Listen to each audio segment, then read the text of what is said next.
खास करके बीजेपी और सपा ब्राह्मण वोट को लेकर के काफी फोकस कर रही है। 12% है आज बीजेपी के अध्यक्ष ब्राह्मण अपने जो लीडर्स है उनके साथ बैठक कर रहे हैं। अखिलेश की पार्टी भी वहाँ पर फोकस कर रही है, बीएसपी भी फोकस कर रही है। तो कितना फ्रेगमेंटेड जो है इलेक्शन कैंपेन आपको लग रहा है? नहीं नहीं, फ्रेगमेंटेड नहीं है।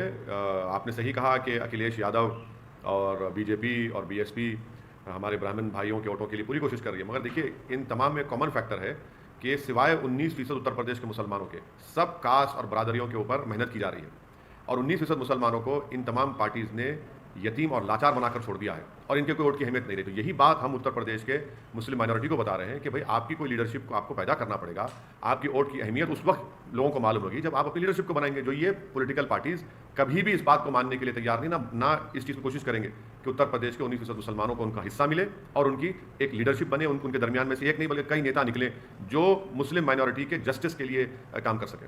दूसरी बात सर, कल गृहमंत्री ने कहा था कि जो अगर सपा या बसपा की सरकार आती है तो राम मंदिर जो है वहाँ पर नहीं बनाएंगे। तो क्या राम मंदिर अभी भी इस इलेक्शन में बड़ा मुद्दा रहेगा सर? अब ये तो आप मीडिया के लोगों को तय करना है, जो हमारी हर स्पीच के बाद आप लोग कुछ ना कुछ उसमें निकालते हैं नुक्ता। अब जो देश के होम मिनिस्टर इस तरह की बात कर रहे हैं तो डेवलपमेंट की क्यों नहीं बात करते? वो देश के होम मिनिस्टर हैं तो उनको बताना चाहिए कि नमी में गंगा के जो डायरेक्टर जनरल ने अपनी किताब में कहा कि कोविड के दूसरे फेज में लाशें बह रही थी गंगा के ऊपर, उस पर बात करें ना, उस पर बात ही नहीं करेंगे। अखिलेश ये हरिद्वार के मुद्दे को लेकर के हालांकि वहाँ पर एफआईआर हुए हैं सर, लेकिन आप लगातार ट्वीट कर रहे हैं कि अखिलेश यादव क्यों चुप्पी साधे हैं, तो क्या लगता है कि उनका स्ट्रेटेजी क्या है? क्यों वो? देखिए, जितने पॉलिटिकल पार्टीज हैं भारत में जो भारत के संविधान पर यकीन करते हैं, जो एनआरकी पर नहीं रूल ऑफ लॉ पर भरोसा करते हैं, उन तमाम पॉलिटिकल पार्टीज को अपनी खामोशी को तोड़ना पड़ेगा, क्योंकि हरिद्वार के धर्म संसद में मुसलमानों के खिलाफ एक ओपन जेनोसाइड का कॉल दे दिया गया, जिसमें कहा गया कि म्यांमार में जिस तरह रोहिंग्याओं को बेघर किया गया, मारा गया, उस तरह भारत के मुसलमानों को इस तरह का उनका हाल करना चाहिए। अगर समाजवादी पार्टी वहां पर 70 सीट पर चुनाव लड़ेगी, कांग्रेस वहां पर अपना गवर्नमेंट बनाने की बात कर रही है, मनमोहन सिंह को गोली से मारने की बात कही गई जो देश के एक्स प्राइम मिनिस्टर हैं, तो इस पर भी आप रिएक्ट नहीं करें। कब रिएक्ट करेंगे? रूल ऑफ लॉ के ऊपर बात करेंगे या एनआरकी के ऊपर करेंगे?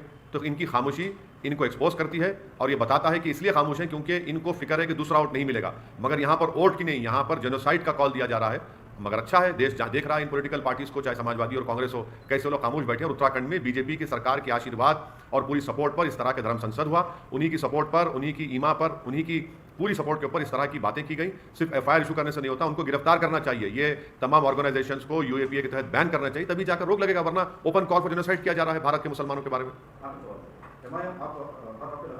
ज्यादा फोकस कर रहे हैं और 100 सीटों पर चुनाव लड़ने का भी ऐलान कर रहे हैं, तो क्या नजर आता है माहौल वहाँ का? देखिए, जहाँ तक मेरी बात है, मैं अपने तमाम पार्टी के जिम्मेदारों के साथ, पार्टी के अरकान कार्यकर्ता के साथ, हम सब लोग मिलकर मेहनत कर रहे हैं। हमारे हाथ में मेहनत करना है, जुस्तजू करना है, अच्छे फैसले लेना है। आगे इंशाअल्लाह ताला अल्लाह सुब्हानहू ताला उत्तर प्रदेश की जनता के दिलों में मोहब्बत डालेगा और वोट में तब्दील होगा। हम सबसे मुलाकात कर रहे हैं, सबसे बात कर रहे हैं और यही हमारी कोशिश है।